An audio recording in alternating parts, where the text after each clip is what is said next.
रजितात्मसुरार्दिभिर्विज्ञां न चलितभागवत पदारविन्दश्ल निमिषर्धमपि जस वैष्णवाग्र श्रेष्ठ वैष्णव किए ताଙ୍କ କଥା କୁହାଯାଉଛି।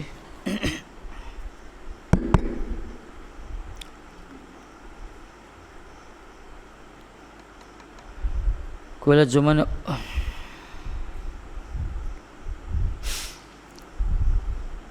अकुंठ बुद्धि जो कहला अकुंठ स्मृति माने जो मैंने जानते भगवान को चरण कमल छड़ा जगत कौन सी वस्तु सार ना जगत एकमात्र सार हो ठाकुर जी को चरण कमल एक कथा जो जानती अकुंठ बुद्धि जो मानकर जो माने त्रिलोक राज्य संपद प्राप्त होवार संभावना थिले मध्य भगवान चरण कमल गोटे मुहूर्त मध्य विच्युत होती ना सतत भगवत भजन रे रत रुहति से कला उत्तम भागवत परम वैष्णव बा वैष्णव श्रेष्ठ कहुई।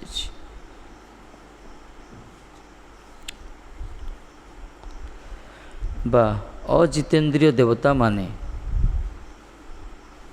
जो मान कि निजर त्रिभुवन राज्य प्राप्त होगा आशा जो भगवान को अनुसंधान करती से भगवान को ठार जो मानकर प्रीति विचलित हुए ना से होते वैष्णव श्रेष्ठ देवता माने त्रिभुवन राज्य प्राप्त होगापी जो भगवान को अनुसंधान करती से भगवान को ठारू प्रीति जार विचलित हुए ना से ही श्रेष्ठ वैष्णव कहुई।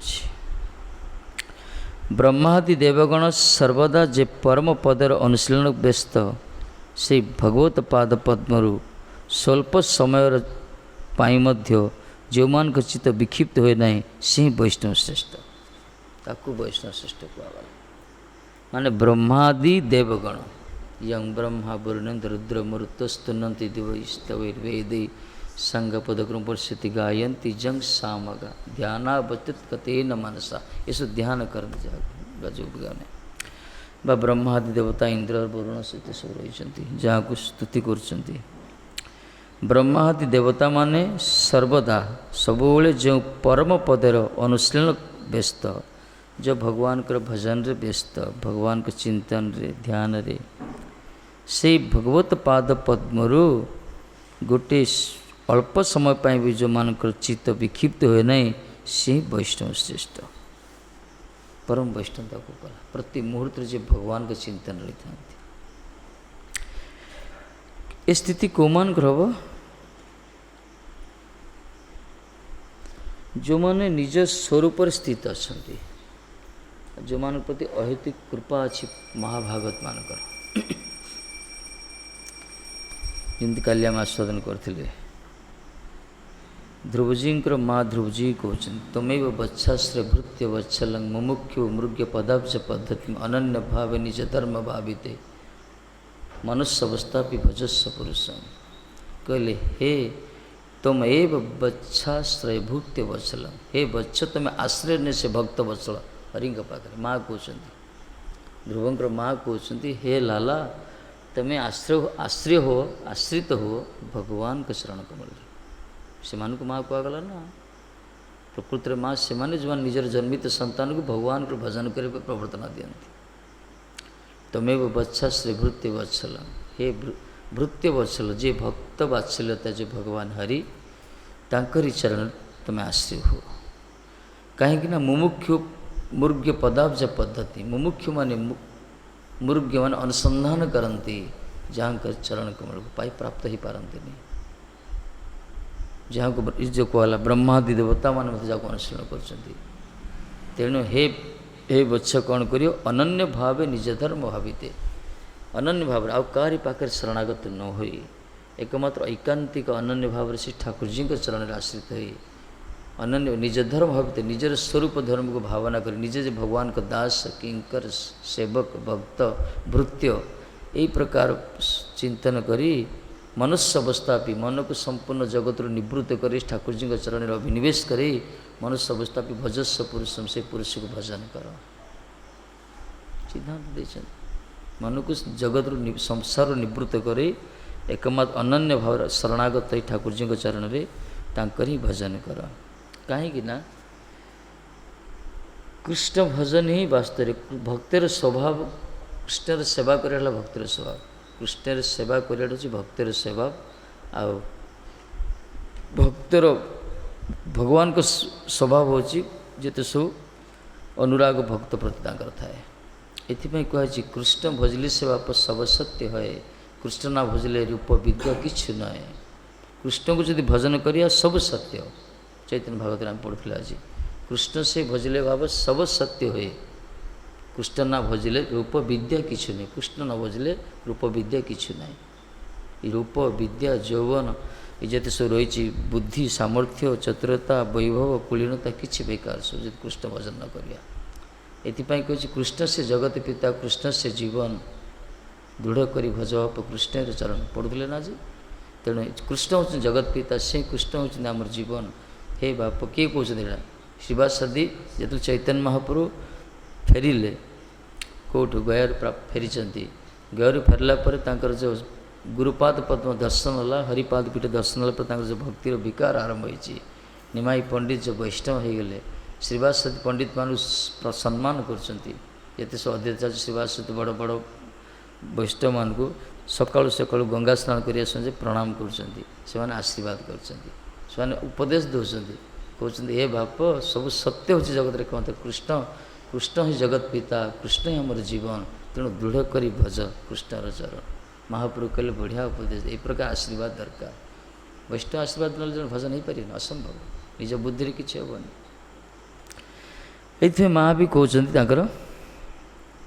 यही कथा ही कहूँ ये से भगवत पादपद होते स्वल्प समय जो मान चित्त विक्षिप्त हुए ना से वैष्णव श्रेष्ठ कहगला। परम वैष्णव से जो मानकर मन गोटे मुहूर्त मध्य भगवान को चरण को विक्षिप्त हुए ना से श्रेष्ठ वैष्णव कहगला। कहले पारमेष्ट स्वर्गादि लोकर लोभे वैष्णव श्रेष्ठर बुद्धि केबे भी भगवत सेवार संकोच लाभ करे ना। वैष्णव श्रेष्ठर बुद्धि जो परम वैष्णव से बुद्धि केबे मध्य कदाचन कस्मिन काल मध्य भगवान को सेवारू विच्युत हेनी मान कुंठित हेनी। कहीं ये कहगला अकुंठ बुद्ध स्मृति। भगवान को भगवान की स्मृति हूँ अकुंठ स्मृति। संदेह ना आशंका ना संकुचित नहीं सेवारे। पारमेष्ट स्वर्गादि लोकर लोभे ब्रह्मापद इंद्रपद यही प्रकार लोभर मध्य जो मान परम वैष्णव से बुद्धि के विचलित हुए भगवान के सेवार। जो मैंने श्रेष्ठ वैष्णव जो मैंने जगत सबकि वैभव ऐश्वर्य दे दियो केवे से भगवान के चरण को वंचित हेनी। के भजन से विच्युत हेनी। सब भजन ही सर्वस्व भले से कौन जगत कौन सी वस्तु मोहित हमें नहीं। कि जो मानकर से प्रकार शरणागत अभाव जो मानक से प्रकार भजन रस पाई ना टिके टिके मोहरे मोहित हो जाती। टिके रूप देखले पागल हो जाती। धन देखले मोहित हो जाती। भिन्न प्रकार तांकर विकार आस सबकि किंतु भजन रस जो मैंने प्राप्त होती कदाचन केबे भी से निज भजन विच्युत हेनी। भले जगत सब वस्तु प्राप्त हो जाए। इतना कहले पारमेष्ट स्वर्गादि लोकर लोभरे ये सब प्राप्त होगा लोभ रखिले वैष्णव श्रेष्ठ बुद्धि केबे भी भगवान को सेवार संकोच लाभ करिवनी। कृष्ण रे करीते सेवा भक्तिर स्वभाव ना कौन।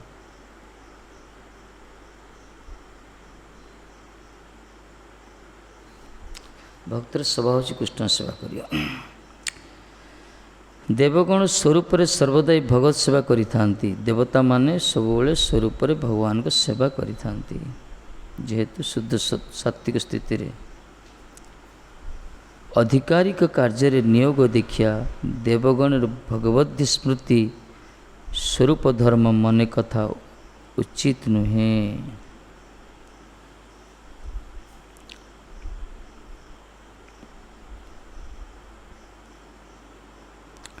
अधिकारिक कार्य नियोग देखिया देवगण भगवत वृत्ति स्मृति स्वरूप मन करा उचित नुहे। स्वर्गादि और मर्त्य लोकादि निम्न लोकरे जेपरि लोभनीय पदार्थ सकल बद्ध श्रीजीव के आकर्षण करिपार समर्थ हुए, तद्रूप संकोचजनक धर्म भगवत भक्त कखनो संभव नुहे। ये जो कहला स्वर्गरे बा मर्त्यरे जिते सब रही निम्न लोकरे भू स्वर्ग मर्त्य पाताल ये तीन लोकरे त्रिभुवन जिते प्रकार लोभनीय पदार्थ सब अच्छी बद्ध जीव को आकर्षण कर समर्थ जो मैंने बद्ध बहिर्मुख कहगला से वस्तु सब आकर्षण करे संसार वस्तु जति सब आकर्षण किंतु भगवान को भक्त जे ना से केबेले ए सब पार्थिव वस्तु प्रति आकर्षित हुए ना। संकोचजनक धर्म भगवत भक्त कखनो संभव। संकोच धर्म ताकू कला भगवान के सेवा को गौण करी अन्यान्य जिते सब इंद्रिय सुखटा जो मैंने गुरुत्व दियंती यहाँ संकोच धर्म संसार धर्म यही धर्म से केवे भक्त माने ग्रहण करते बरं से सब वैकुंठ धर्म सब स्थित था। भगवत भक्त केवे भी संकोच धर्म को समादर करे नहीं।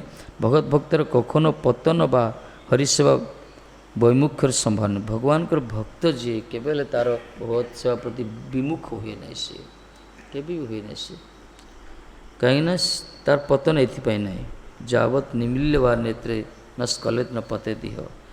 शरणागत भक्त जो माने से माने आखि बंद करी परमार्थ पथरे दौड़े पतन हेनी किंतु अशरणागत जो माने जो मानकर संबंध ज्ञान अभाव भगवान के सहित गुरु के सहित वैष्णव सहित परमार्थ सहित जो माने निजर आध्यात्मिक बुद्धि की ही प्रापंचिक बुद्धि बेसी गुरुत्व दियंती से मानकर अग्रगति होगा बहुत कष्ट संभावना ना।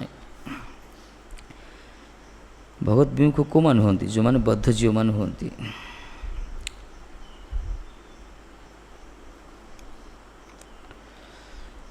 भगवत और विक्रमा कृशाखा नम मणिचंद्रिकणा निरंतरतापे हृदि कथम उपसीदतं पुनः स प्रभवति चंद्र इव दीते अर्कताप। भगवत और विक्रमंग्रिशाखा नखमणि चंद्रिकया निरस्त्रंत्रापे हृदि कथम उपसीदतं पुनः स प्रभवति चंद्र इव दीते अर्कताप। पढ़ा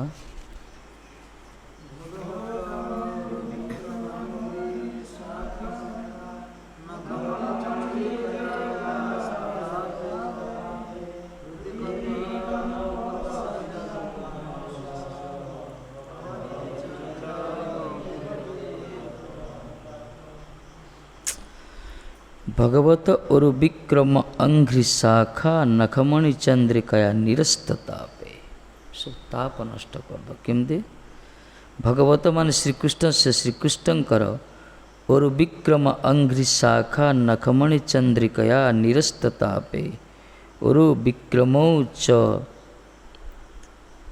ताबंघ्रि चतयः शाखा अंगुलयं अंगेषु नखानि चतानि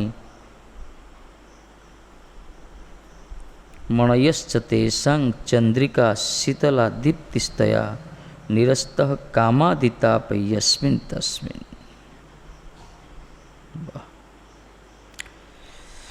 भगवान जो नख चंद्रिकार जो प्रभाव महिमा वर्णना करते जो भगवान कर उरु विक्रम जो चरण कमल तार शाखा होची जो चरण श्रीचरण कमल जो अंगुली सबू से अंगुली जो नखानी वाला नख समूह तार जो चंद्रिका शीतलंग दीप्ति तस्य चंद्रमा जो प्रकार शीतलता आलोक प्रदान करे सी प्रकार भगवान का नख चंद्रिकार प्रभाव भगवान को चरण कल प्रभाव इस प्रकार समस्त ताप जिते सब ताप नष्ट कर दिए। कि प्रकार ताप कामादि तपो यस्मिन तस्मिन काम आदि जिते ताप अच्छी ये सब ताप कहला। जगतर ताप होती ज्योत्ना विद्युत मान चंद्रमार शीतल किरण जो ताप नष्ट करे संध्या समय केते भल लगे। से प्रकार कामादि द्वारा जो हृदय पूरा संतप्त भगवान का चरण कौन चिंतन कले से काम क्रोध लोभ मोह सब धीरे धीरे दूरीभूत हो भगवान को चिंतन करिया दरकार। चंद्र उदित हेले जेपरी सूर्यता पर संभावना थाके ना से भगवान श्रीकृष्णकर महाविक्रमशाली चरण जुगलस्थ अंगुली नखमणि समूह सुशीतल किरण द्वारा कामादि संताप निरस्त हेले भक्तगणकर हृदय पुनराय तादृश संताप उदय होते पारे ना। जमी दिन रे दिवस रे जो प्रकार सूर्य का ताप सब पूरा सारा तप्त होता है सारा पृथ्वी धरापृष्ठ कि जिते संध्या पर जिते चंद्र उदित होती से चंद्रंकर शीतल ताप जमी समस्त ताप सब निदागर ताप दूरीभूत हो जाए तदनुरूप श्री भगवान का चरण कमलस्थ जो अंगुली नखमणि जो पागला शीतलता भगवान का चरण कमल नखाग्र चंद्रिकार जो शीतलता नख को चंद्र से तुलना करागला ठाकुर जी को चरण कमल चंद्र शीतलता अच्छी से भगवान को चरण कमल को चिंतन करे अर्थ भगवत चिंतन जो थांती से हृदय जो कामादि संताप अच्छी काम और क्रोध सब रही ना जोटा कि नरकर द्वार कहला ये सब नष्ट होदी का हृदय भितर काम क्रोध लोभ मद ये सब प्रकट हो बुझा पड़े से भगवान को चिंतन करूनी भगवान का चिंतन जो सत था से सब शांत था से विवेक उद्रेक थाए से समाहित चित्र सब किसी ग्रहण करती कि जो मैंने टिके टिके काम उत्क्षिप्त हो जाती विचलित हो जाती क्रोध रे निजर स्थिति हर दिखती लोभान्वित हो जाती छोटिया छोटिया वस्तु प्रति जो मैंने गर्वान्वित होती मदन्मत होती मात्सर्यपरायण होती बुझा पड़े तांकर भगवत चिंतन होनी भगवान का स्मरण करना वास्तव ठाकुर जी को चरण कौन चिंतन कले ये सूर्यपु नष्ट हो भक्त गणर हृदय रे पुनराय तादृश संताप उदय हो पारनी आ भक्तर हृदय रे पुनर्बार से संताप जो संताप द्वारा संतापित हो आम सारा जगत रे भ्राम्यमाण करछे से संताप दूरीभूत हो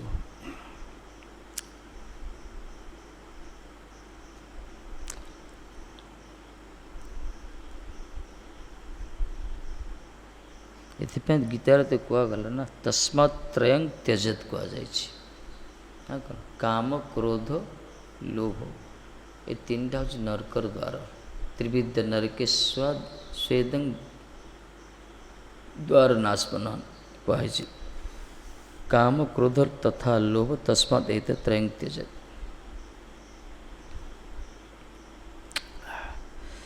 किंतु त्याग करिवो केमती भगवान को भजन कले हम भगवान को चिंतन न कले ऐसा सहजरे जीवनी सारा ब्रह्मांड समस्त काम द्वारा कहे काम द्वारा समस्त ओतप्रोत भाव जड़ित भगवान सृष्टि कर ब्रह्मा से प्रकार अपरस्पर संबुद्धं काम हित ईश्वर ताको दूर करते सहज नहीं क्रोध को दूर करते सहज नहीं लोभ को त्याग करते सहज नहीं सहज से मान को जन भगवान का चिंतन करती भगवान का स्मरण करती भगवान का सेवारे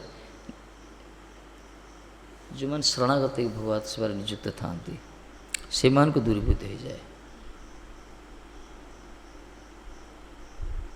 आर द्वारा तो बारंबार जगत को जीव आसना एमानी परम शत्रु आमरा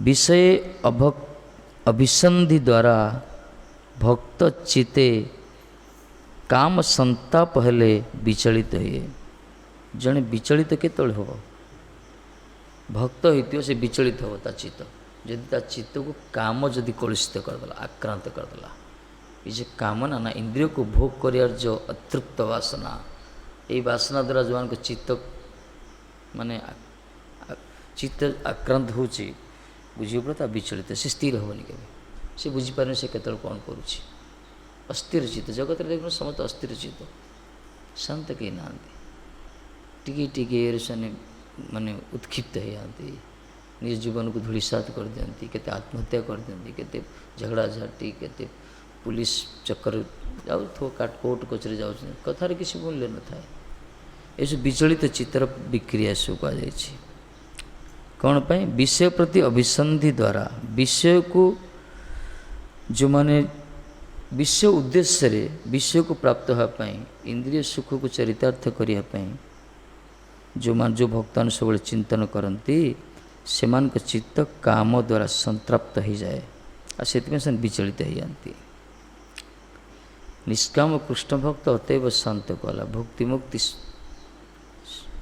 सिद्धिकामी सकल अशांत भक्ति भोग कर कामना मुक्ति मुक्ति पावर कामना सिद्धि किसी सिद्धि प्राप्त किसी बड़ हबार कामना यू कामना जहाँ भीतर रही सी केवे शांत हो पारनी निष्काम कृष्ण भक्त कौन सी कामना न रखिकी स्वसुख कामना न रखिकी गुरुवानुगत्य जो मैंने निस्वार्थ प्रभाव भगवान के सेवा नियुक्त था से चित्त जमती स्थिर होता है आ चित्त को स्थिर करने कौन सी मार्ग ना एकमात्र सबै मन कृष्ण पदार बिंदय अम्बरीश निजे प्राक्टिकल कहते विक्षिप्त मन अशांत चित्त क्षिब्ध ये चित्त को स्थिर करने एकमात्र रास्ता होची सर्वदा भगवान चरण कमल चिंतन करिया दरकार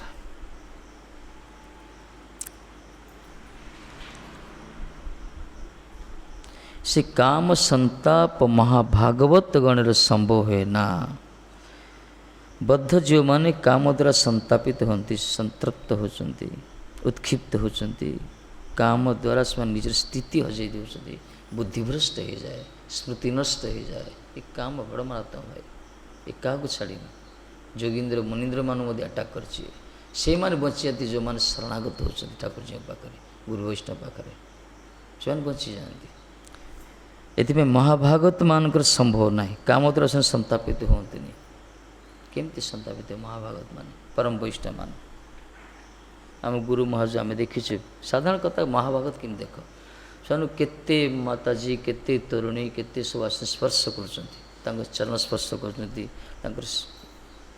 तथा कौन सा जेहेतु महाभागवत विकार ना चित्त विक्षिप्त नुहे चित्त विचलित नुहे कि संभव यहाँ एत सहज ना अग्नि निआ पोड़ीज घी जदि रखा कनिष्ठ अधिकारी जो साधारण स्तर था दूरी रहा दरकार महाभागवत जन भजन करके जन स्थिति पहुँचती से कौन सी विकार न थाए से द्रुम होता शीतलता बरं ताकरी चरण कमल को चिंतन कले निताई पदकमल कोटिचंद्र श्री शीतल कहगला गुरुवर्ग चरण कमल को चिंतन कले चंद्रमार शीतलता सदृश अंतस्थ काम सब नष्ट हो जाए जेहेतु से स्थिति था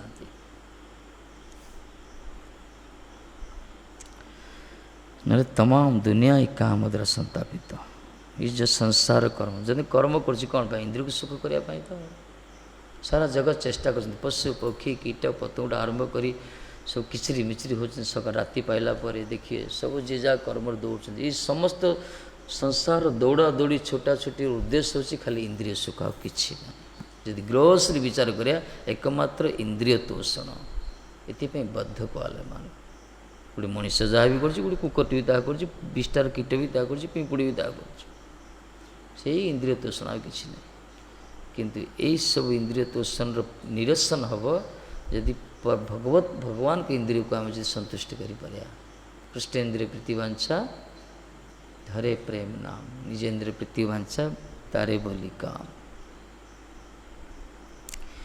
इतने काम संताप महाभागवत संभव नहीं महाभागवत जो है से एक काम द्वारा विचलित होती उत्क्षिप्त होती हरिदास ठाकुर भजन कर स्वयं मायादेवी आसीगले से बसीभूत हो गले स्वयं कामर स्वरूप जे बेश्या भी आसीगला 3 दिन पर्यंत अपेक्षा कला शेष से निजे शरणागत होगला निजे लज्जित होगला एनाकर भजन परिपाटी प्रकार एथमे जो भगवत चिंतन था ସେମାନଙ୍କୁ କେହି ଆକର୍ଷିତ କରିପାରିବନି, ଯେତେ ଯିଏ ହଉ ନା କାହିଁକି ସ୍ୱୟଂ ମାୟା ଆକର୍ଷିତ କରିପାରିବ। ଭଜନରେ ଶିଥିଳତା ଯେଉଁମାନଙ୍କର ଅଛି, ଯେଉଁମାନେ ଶରଣାଗତର ଅଭାବ, ଯେଉଁମାନେ ନିଜର ପୁରୁଷାର୍ଥ ପ୍ରତି ବେଶୀ ଜୋର ଅଛି ଯେଉଁମାନଙ୍କର, ସେମାନେ ଫସି ଯାଆନ୍ତି ସଂସାରରେ, ପୁରା ପତନ ହେଉଛନ୍ତି ପ୍ରାୟ ଦେଖାଯାଇଛି। ଏଥିପାଇଁ କୁହାଯାଇଛି ଯେଉଁମାନେ ସବୁବେଳେ ଗୁରୁ ବୈଷ୍ଣବର କଷ୍ଟୁଡ଼ି ଭିତରେ ରହିଥାଉଛନ୍ତି ସେମାନେ ସେଭ୍ ହେଇଯାଆନ୍ତି। କେଶ ଧରି ମୋରେ କରେ ପାର, କାହିଁକି ସଦରା କହିଲେ, କାହିଁକିନା ପତନର ବହୁତ ସମ୍ଭାବନା ଅଛି ଏଠି। ତଳସ୍ତର ସାଧକ ନା ମାନେ ଭଜନ କରୁଛେ, ଗୋଟେ ଗୋଟେ ମୁହୂର୍ତ୍ତ ନଷ୍ଟ ହେଇଯିବ। ପତନ ହେବା ପାଇଁ କିଛି ସମୟ ଦରକାର ନାହିଁ। ଘରଟି ତିଆରି କରିଥିବା କେତେ କଷ୍ଟରେ ଡୋଜର ଆଣିଲ, ମଡ଼ିଦେଲ, 2 ମିନିଟ୍ରେ 5 ମିନିଟ୍ରେ ଡିନାମାଇଟ୍ ଲଗାଇଦେଲ, ଧ୍ୱଂସ ହେଇଗଲା। ଭାଙ୍ଗିବା ପାଇଁ କିଛି ସମୟ ଲାଗେନି, ଗଢ଼ିବା ପାଇଁ ବହୁତ ସମୟ ଲାଗେ। ଭଜନରେ ସ୍ଥିତି ହେବା ପାଇଁ ବହୁତ ସମୟ ଲାଗେ, କିନ୍ତୁ ଭଜନ ନଷ୍ଟ କରିବା ପାଇଁ ଗୋଟେ ଗୋଟେ ମୁହୂର୍ତ୍ତ ହିଁ ଯଥେଷ୍ଟ। ଏଥିପାଇଁ ସବୁବେଳେ କଷ୍ଟୁଡ଼ି ଭିତରେ ଯେଉଁମାନେ ଥାଆନ୍ତି ସେମାନେ ବଞ୍ଚେଇ ହେଇଯାଆନ୍ତି, ରକ୍ଷା ପାଇଯାଆନ୍ତି। ଆଶ୍ରୟ ଲୟ ଭଜେ ତାରେ କୃଷ୍ଣ ନାହିଁ ତେଜେ। କିନ୍ତୁ ମାନେ ସ୍ୱତନ୍ତ୍ରତା ହେଇଯାଆନ୍ତି, ସେମାନଙ୍କ ତ ଭଜନ ତ ସେ ପ୍ରକାର ଭଜନର ତ ରସ ମିଳିନଥାଏ। ସେଥିପାଇଁ ସେମାନେ ଧୀରେ ଧୀରେ କ'ଣ ବିକ୍ଷିପ୍ତ ହେଇଯାଏ, ଚିତ୍ତ ବିକ୍ଷିପ୍ତ ହେଇଯାଏ, ସେମାନେ ଭୁଲ ପଥରେ ନିଜକୁ ପରିଚାଳନା କରନ୍ତି, ଧକ୍କା ଖାଆନ୍ତି ସଂସାରରେ।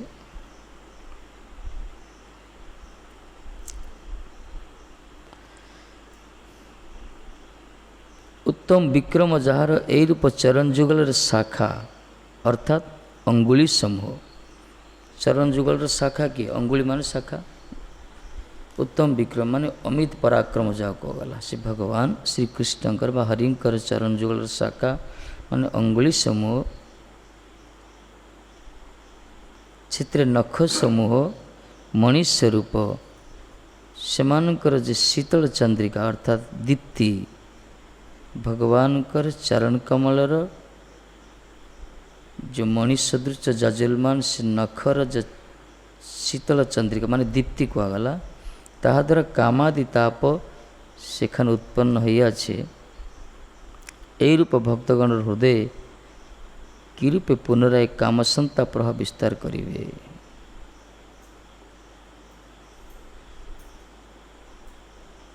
ଉପଶମ ହେଇଯାଉଛି। ଭଗବାନଙ୍କର ଚରଣ କମଳକୁ ଚିନ୍ତନ କଲେ ବା ତାଙ୍କ ନଖଚନ୍ଦ୍ରିକାର ଦୀପ୍ତିକୁ ଯେଉଁମାନେ ସ୍ମରଣ କରନ୍ତି, ଭଗବାନଙ୍କ ଚରଣ କମଳ ଚିନ୍ତନରେ ହୃଦୟସ୍ଥ କାମ ଆଦି ସବୁ ନଷ୍ଟ ହୋଇଯାଏ। ତେଣୁ ଭକ୍ତର ପୁନର୍ବାର ହୃଦୟ ଭିତରେ ଏହିସବୁ କାମ ଆଦି ରିପୁ କି ପ୍ରକାର ଉତ୍ପନ୍ନ ହେବ।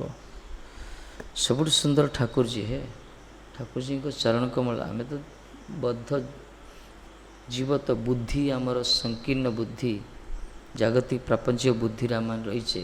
ଏଥିପାଇଁ ଭଗବାନଙ୍କର ଚିନ୍ତନ ଆମେ କରିପାରୁନି ବା ଭଗବାନଙ୍କୁ ଦର୍ଶନ କରୁ ସେ ପ୍ରକାର ଅନୁଭବ ହେଉନି। ରସିକ ସନ୍ତାନ ବର୍ଣ୍ଣନା କରିଛନ୍ତି, ଠାକୁରଜୀଙ୍କ ନଖଚନ୍ଦ୍ରିକାର ମହିମା ବି ବର୍ଣ୍ଣନା କରିଛନ୍ତି। କୁହାଯାଇଛି ଠାକୁରଜୀଙ୍କ ନଖଚନ୍ଦ୍ରିକାର ଯେଉଁ ରୂପ ଶୋଭା ନା, ଏ ଜଗତର ସମସ୍ତ ସୌନ୍ଦର୍ଯ୍ୟକୁ ଯଦି ଏକତ୍ରିତ କରାଯିବ, ତଥାପି ଇଏ ଯଦି ଗୋଟେ ବିନ୍ଦୁ ହେବ, ଭଗବାନଙ୍କର ଶ୍ରୀକୃଷ୍ଣଙ୍କର ଚରଣ ଯୁଗଳର ଗୋଟେ ନଖ ଚନ୍ଦ୍ରିକାର ଗୋଟେ କ'ଣ, ସେ ଗୋଟେ ସିନ୍ଧୁ ସଦୃଶ ସୌନ୍ଦର୍ଯ୍ୟର। ଏତେ ସୁନ୍ଦର ଠାକୁରଜୀ। ଭଗବାନଙ୍କର ଚରଣ କମଳର ନଖରାଜିର ଯେଉଁ ଶୋଭା, ସେ ତାର ଗୋଟେ କଣା, ଗୋଟେ ସିନ୍ଧୁ ସଦୃଶ ସୌନ୍ଦର୍ଯ୍ୟର।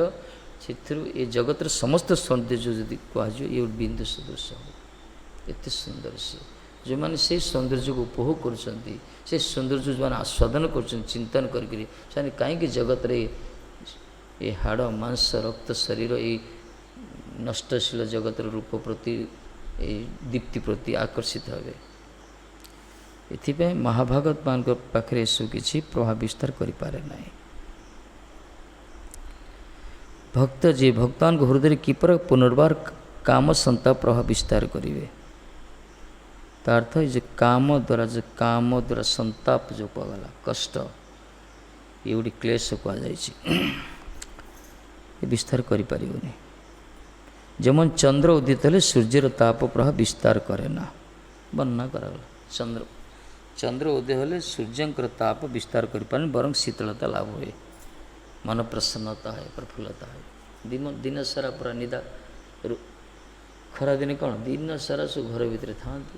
ସନ୍ଧ୍ୟା ହେଲା ପରେ ଯେତେବେଳେ चंद्रमा प्रकटित उद्भासित हुए स्वयं समस्ते आसनी उपभोग करती आस्वादन करती शीतलता को सारा दिवस सारा जो क्लेश क्लांति सब दूरीभूत हो जाए। सेमती जो त्रिताप दग्धीभूत जो जीव काम द्वारा संतापित जो जीव संसार चक्र ग्रसित जो जीव यदि भगवान के चरण कमल को चिंतन करियो सब दुख तार दूर हो अनर्थ दूर हो सब नष्ट हो तार किंतु भगवत चिंतन जो करूना से ही चित्त विचलित होता है से विक्षिप्त था अशांत था जो बुझीपारती जीवन मूल्य को कौन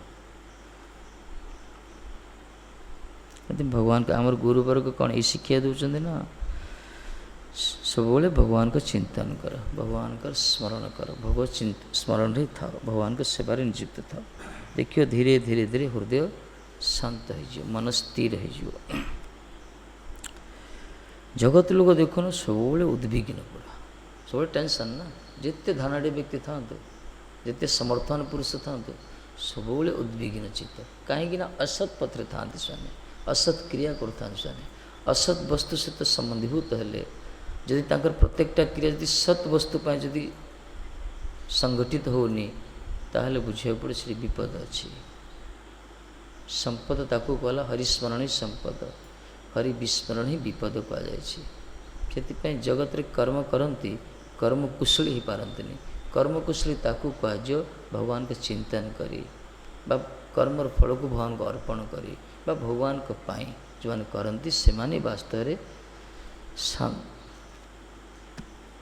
में वास्तव चतुर कहगला जो मैंने कर्म भगवान पाई कर्म करें कर्मफल को भगवान को प्रदान करें बा जो मैंने निजे ही निजपा ही कर्म करती से भितर भोक्तृत्व भाव कर्तृत्व भाव आसे निजर इंद्रिय तोषणी जीवन में मानदंड हो जाए से संसार ग्रसित होती किंतु भक्तर भक्त जहाँ करे भगवान पाई ही करे इतमें ता चित्त स्थिर थाए।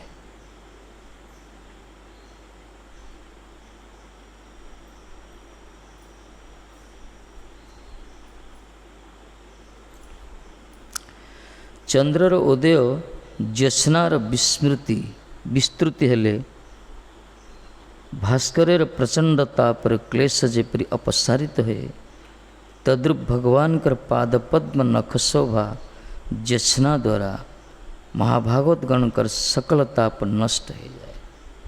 जिते प्रकार ताप रही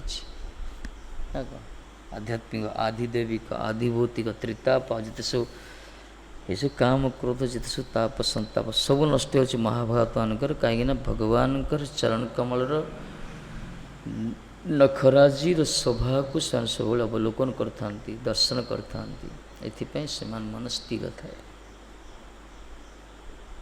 जमती चंद्र उद्भासित हेले चंद्र ज्योत्स्ना विस्तृत हेले भास्कर प्रचंड मार्तांड जो प्रभाव जो ताप क्लेश दूरीभूत हो जाए से प्रकार भगवान का चरण कौन चिंतन प्रभाव यहाँ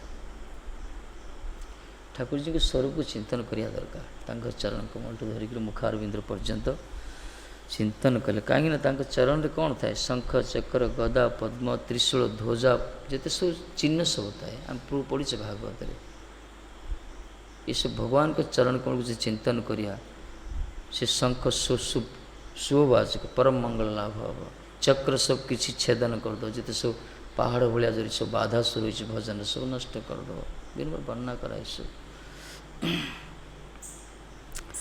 इतने भगवान के चरण को चिंतन करिया दरकार।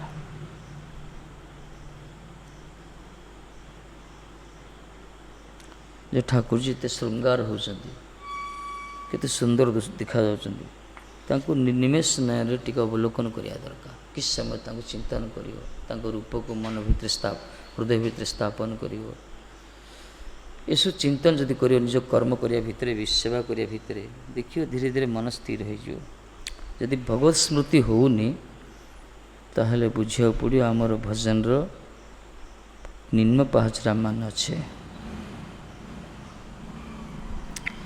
किंतु महाभागवत जो माने से सब तापन थे माधव आमर राय रामान जी महाराज कौन करती देवदासी अंग सेवा करते श्रृंगार करते भी 16 बयसी कहगला 16 बयस रमणी मान को निज स्वहस्त्र श्रृंगार करते कौन सी विकार ना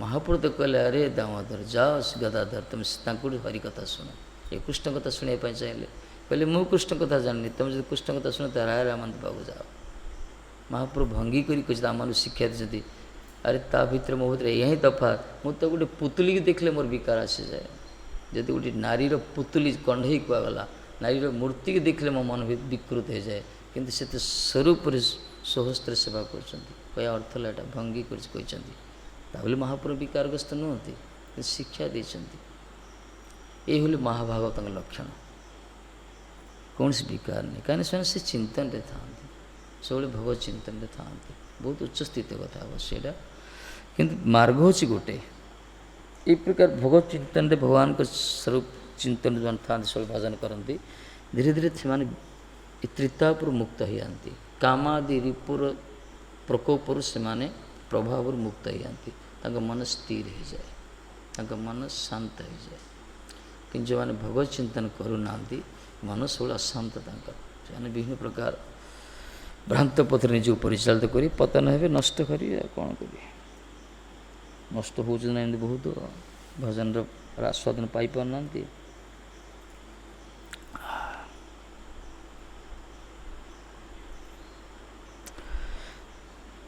महाभागवत गणकर हृदय भगवत सेवा विषय अति उल्लास किरूपे प्रापंचिकता पर आह्वान करेंगे क्या महाभागवत जो मैंने परम वैष्णव उत्तम भागवत जो मैंने से हृदय भितर मन भितर चित्तर सब भगवान को सेवा प्रति भगवत सेवार विषय अति उल्लास मान उल्लसित होती उल्लसित जाओ उल्लास शब्दटा मन सब उत्कंठित होता है मन सब जमती जड़े लोभी पेटु जी पेटु होती जो तार खाद्य वस्तु देखला मत तार उल्लास आसी बर और से प्राप्त होगा चेष्टा कर काम को जो प्रकार काम को जो माने से माने कामर काम काम्य वस्तु दर्शन कले सब मन भितर उल्लास आसी जाए ताको प्राप्त होगापाई लोभी माने लोभनीय वस्तु देखिले भोगी माने भोग वस्तु देखिले से प्रकार महाभागवत मानकर हृदय केमती भगवान को सेवार विषय अति उल्लास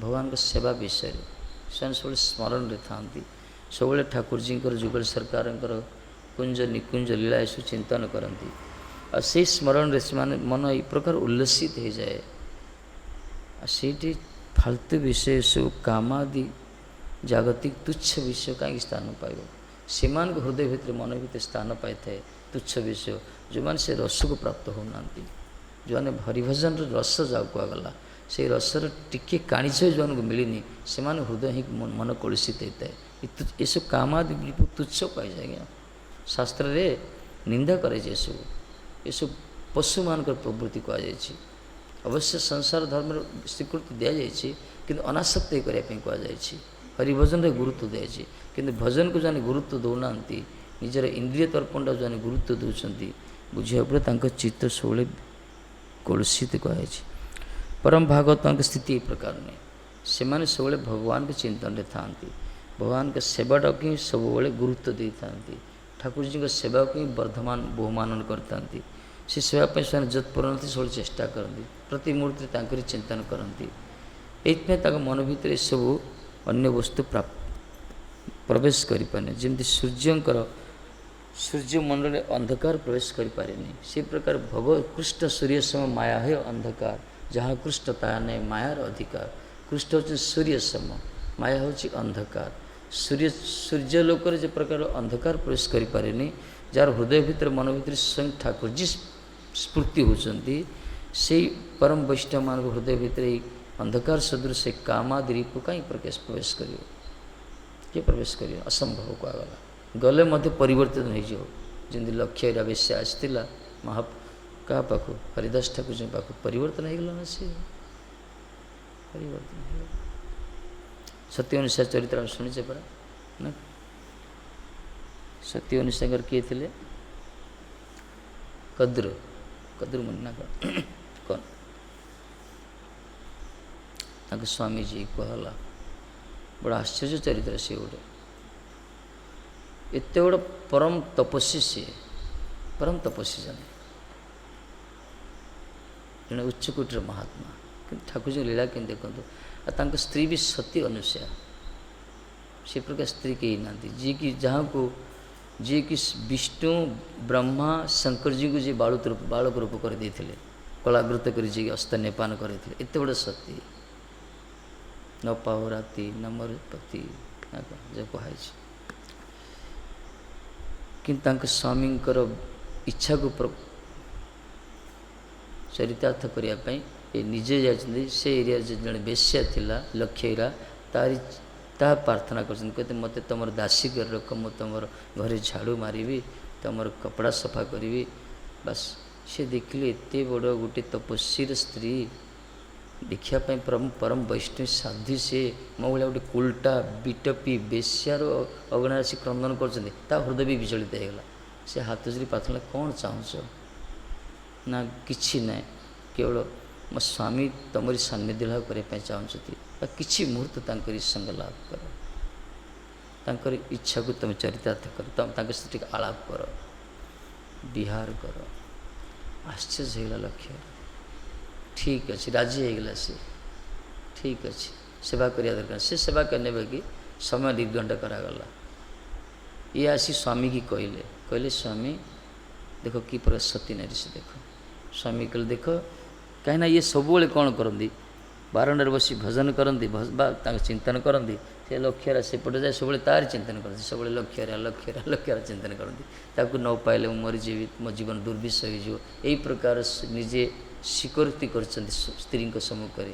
ସ୍ତ୍ରୀ ବି ସେ ପ୍ରକାର ସାଧ୍ୱୀ ଥିଲେ। ଦେଖନ୍ତୁ, ନିଜେ ସୁବ୍ୟବସ୍ଥା କଲେ, ବଡ଼ ଖୁସି ହେଇଗଲେ। ଇଏ ଠିକ୍ ସମୟରେ ପହଞ୍ଚନ୍ତି। ସେ ଗ୍ରୀଷ୍ମ ସମୟ, ଖରା ସମୟ, ସେ ଇଏ ତୃଷାର୍ତ୍ତ ହେଇକି ଅଛନ୍ତି। ସେ ସମୟରେ ଆଳାପ କରିବା ପୂର୍ବରୁ କିଛି ଜଳପାନ କରିବା ପାଇଁ ଚାହିଁଲେ। ଲକ୍ଷ୍ୟରା କ'ଣ କରିଥିଲା, ବୁଦ୍ଧିମତୀ ସେ ଥିଲେ। ଦୁଇଟା କଳସ ରଖିଛି ସେ, ଗୋଟେ ସୁନାର କଳସୀ, ଗୋଟେ ମାଟିର କଳସୀ। ଇଏ ପଚାରିଲେ ଆପଣ କେଉଁ କଳସରୁ ପାନ କରିବେ? ଇଏ କହିଲେ ମାଟି କଳସରୁ ଦିଅନ୍ତୁ। ପାନ କଲେ, ତୃପ୍ତ ହେଇଗଲେ। ତାପରେ ପଚାରିଲେ, କହିଲେ ହେ ମହାତ୍ମା, ଆପଣ ସ୍ୱର୍ଣ୍ଣ କଳସକୁ କାହିଁକି ସ୍ୱୀକାର କଲେନି? ଏ ଗୋଟେ ମାଟି କଳସକୁ କାହିଁକି ସ୍ୱୀକାର କଲେ? ନା ମାଟି କଳସର ଜଳ ବଡ଼ ଶୀତଳତା, ପବିତ୍ର। ସେ କହିଲେ ଏକ୍ଜାକ୍ଟଲି, ସତ୍ୟ ଅନୁସୟା ହେଉଛନ୍ତି ଶୀତଳତା, ବଡ଼ ପବିତ୍ର। ତାଙ୍କ ଭଳିଆ ସ୍ତ୍ରୀ ଜଗତରେ ବିରଳ। ମୁଁ ଖାଲି ମୋର ବାହ୍ୟ ରୂପକୁ ଦେଖି ଆସନ୍ତି, ଭିତରେ କିଛି ନାହିଁ ମହାରାଜ, ଖାଲି ହାଡ଼ ମାଂସ ରକ୍ତ ଖାଲି। ମୁଁ ଗୋଟେ ଅପବିତ୍ର କୁଲଟା ବେଶ୍ୟାର ମଣି। ମୁଁ ଇଏ ଖାଲି ସୁନା ଭଳିଆ ଚକଚକ ହେଇଛି, ଭିତରେ କିଛି ନାହିଁ, ପ୍ରକୃତ ପବିତ୍ରତା। ସେ ଆଖି ଖୋଲିଗଲା ମହାତ୍ମାଙ୍କର, ଆସିଗଲେ। ସେ କହିବା ଅର୍ଥ ହେଲା ଶିକ୍ଷା ଜଗତ ଏହି ପ୍ରକାର ମହାତ୍ମା ଶିଖିଲେ। ଜଗତର ଏସବୁ ଶିକ୍ଷା ମନ ତ ବିଚଳିତ ହୁଏ, କାମାଦିରେ ସନ୍ତପ୍ତ ହୁଏ। ସେମାନଙ୍କର ଯେଉଁମାନେ ଭଗବାନଙ୍କର ଚିନ୍ତନ ନଥାନ୍ତି, ବା ଯେଉଁମାନେ ଶରଣାଗତରେ ଭଜନ କରୁନାହାନ୍ତି, ଯେଉଁମାନେ ବଡ଼ ବଡ଼ ମହାନ ଋଷିମାନଙ୍କୁ ମଧ୍ୟ ପତନ କରିଦେଇছে ମାର୍ଗ। ଏ ଯେଉଁ କାମ ତପ୍ତ କେବଳ ମହାଭାଗବତରେ ବଞ୍ଚିଯାନ୍ତି ଏଥିରୁ ହରିଭଜନ। ଆଉ ସେମାନେ ବଞ୍ଚିଯାନ୍ତି ପ୍ରାୟ, ମନ ତ ବିଚଳିତ ହେବ, କିନ୍ତୁ ଯେଉଁମାନେ ଶରଣାଗତ ହୁଅନ୍ତି ଗୁରୁ ବିଷ୍ଣୁ ପାର୍ଶ୍ୱ, ସେ ହେଇଯାନ୍ତି, ରକ୍ଷା ପାଇଯାନ୍ତି। ଶରଣାଗତର ମହିମା ହିଁ ଅଲଗା। ତାଙ୍କୁ ଆମର ତ ସାମର୍ଥ୍ୟ ନାହିଁ ନା ପ୍ରତିହତ କରିବା ପାଇଁ। ବଦ୍ଧଜୀବ ମାନେ, ଆମର ସାମର୍ଥ୍ୟ ନାହିଁ। ଜନ୍ମ ଜନ୍ମାନ୍ତର ଧରି ଯେଉଁ କାମ, କ୍ରୋଧ, ଲୋଭ, ରିପୁ ଦ୍ୱାରା ମାନେ ଆକ୍ରାନ୍ତ ହେଇ ଆମେ ଆସିଛେ, ମୋହିତ ହୋଇକି ଆସିଛେ, ସଂସାର ଚକ୍ରରେ ଗ୍ରସିତ ହେଉଛେ, ତାକୁ ଦୂରୀଭୂତ କରିବା ଆମର ସାମର୍ଥ୍ୟ ନାହିଁ। ଏଥିପାଇଁ ଯେଉଁମାନେ ସେସବୁ ଦୂର ହେଇଯାଇଛି, ଯେଉଁମାନଙ୍କର ଗୁରୁବର୍ଗ ପରମ ବୈଷ୍ଣବମାନେ, ସେମାନଙ୍କ ଶରଣାଗତ ହେବା, ତାଙ୍କରି ଚରଣ କମଳକୁ ଜାବୁଡ଼ି ଧରିବା, ସେମାନଙ୍କ ଚିନ୍ତନ କରିବା। ସେମାନେ ସେମାନଙ୍କର ଭଜନର ପ୍ରଭାବରେ ଆମର ଅନ୍ତସ୍ଥ କାମାଦି ରୂପକୁ ନଷ୍ଟ କରିଦେ। ଏଇଟା ସମର୍ଥ ସେମାନେ, ଆମମାନଙ୍କ ସାମର୍ଥ୍ୟ ନାହିଁ।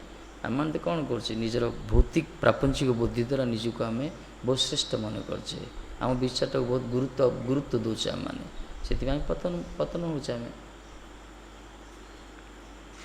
ଇଏ ହେଉଛି ମାର୍ଗ। ଇଏ ଏତେ ମହାଭାଗତ ମାନେ ନୈସଙ୍ଗ ମତି ସ୍ତାବତ ଉରୁକମାଙ୍ଗରି କୁହାଯାଇଛି ବୋଲା, ଏଦର୍ଥ ଅନର୍ଥ ଉପଗମ କୁହାଯାଇଛି। ମହ୍ୟସଙ୍ଗ ପାଦ ରଜଭିଷେକ ନିଷ୍କିଞ୍ଚନ ବୃଣିତ ଯାବତ। ନିଷ୍କିଞ୍ଚନ ମହାତ୍ମାମାନଙ୍କର, ମହାଭାଗତମାନଙ୍କର ଚରଣ କମଳରେ ସମ୍ପୂର୍ଣ୍ଣ ରୂପେ ଶରଣାଗତ ନହେଲେ, ଉତ୍ସର୍ଗୀକୃତ ନହେଲେ, ସମର୍ପିତ ନହେଲା ପର୍ଯ୍ୟନ୍ତ ଏ ମତି କେବେ ହେଲେ ଭଗବାନଙ୍କ ଚରଣ କମଳକୁ ସ୍ପର୍ଶ କରିପାରେ, ଟଚ୍ କରିପାରିବନି। ମତି ଭଗବାନ ସ୍ଫୂର୍ତ୍ତି ହୁଏ ମନ ଭିତରେ, ଆଉ ଅନର୍ଥ ଉପଶମ ହେବନି।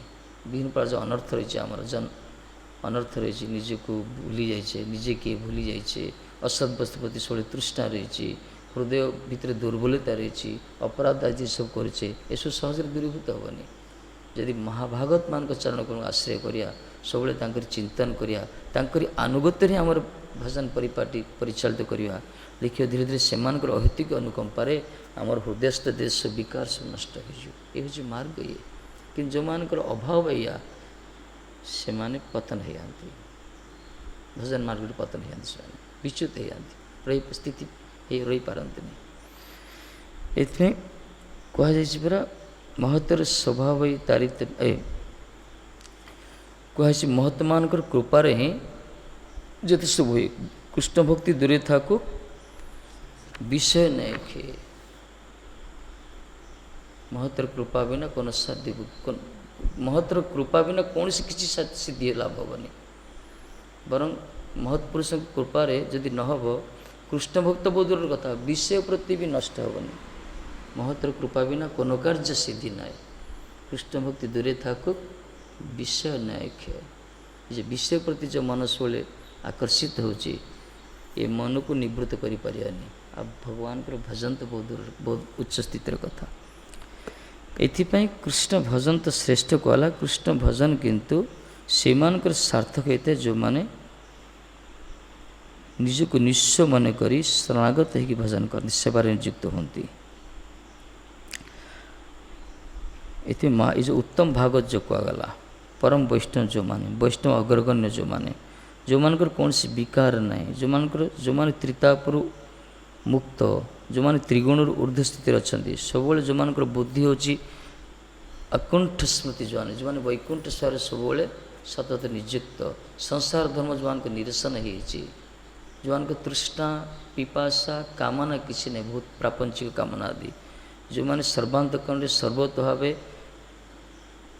कायिक वाचिक मानसिक स्थिति के भगवान के स्मरण कर प्रकार महाभागवत को जो चिंतन करिया माने तांकरी पदा तांकरी चरणाश्रित हो भगवान को जदि भजन करिया ताहले देखियो धीरे धीरे हृदय जेते सब कलमश नष्ट हो जो मान स्थितिर अभाव अच्छी से भले जिते सेवा करतु से सेवार गोटे आसीज तार किसी गोटे विद्या शिखीगले विद्यारे कौन आसीज तार साइड इफेक्ट आसीज विभिन्न प्रकार औद्धत्य प्रकाश हो विभिन्न प्रकार तार भूल भटका सी करे से गर्व आसीज अहमिका आसीज इतने भक्ति मार्ग होची वास्तव गुरु कृपा ही सर्वेसर्वा ये कृपा सापेक्ष तांकरी कृपा साधन जदि करवा साधन कृपा दीटा जदि ठीक समांतर भाव जीव पारालाल भाव ताहले कृष्ण प्रेमटा प्राप्त हो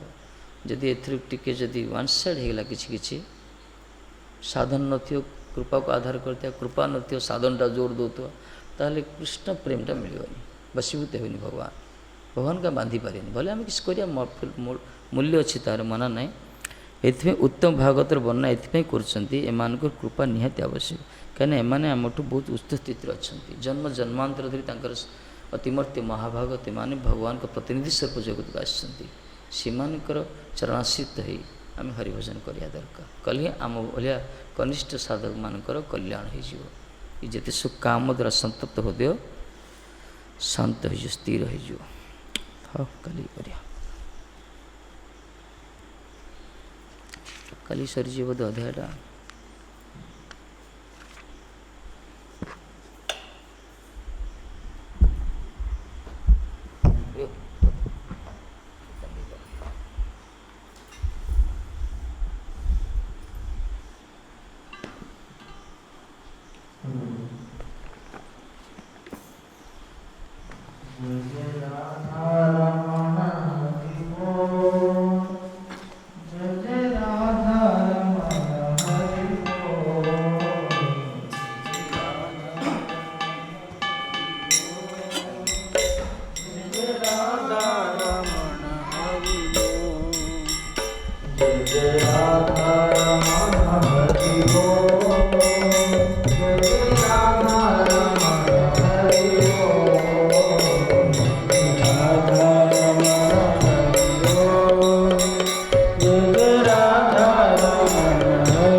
Hare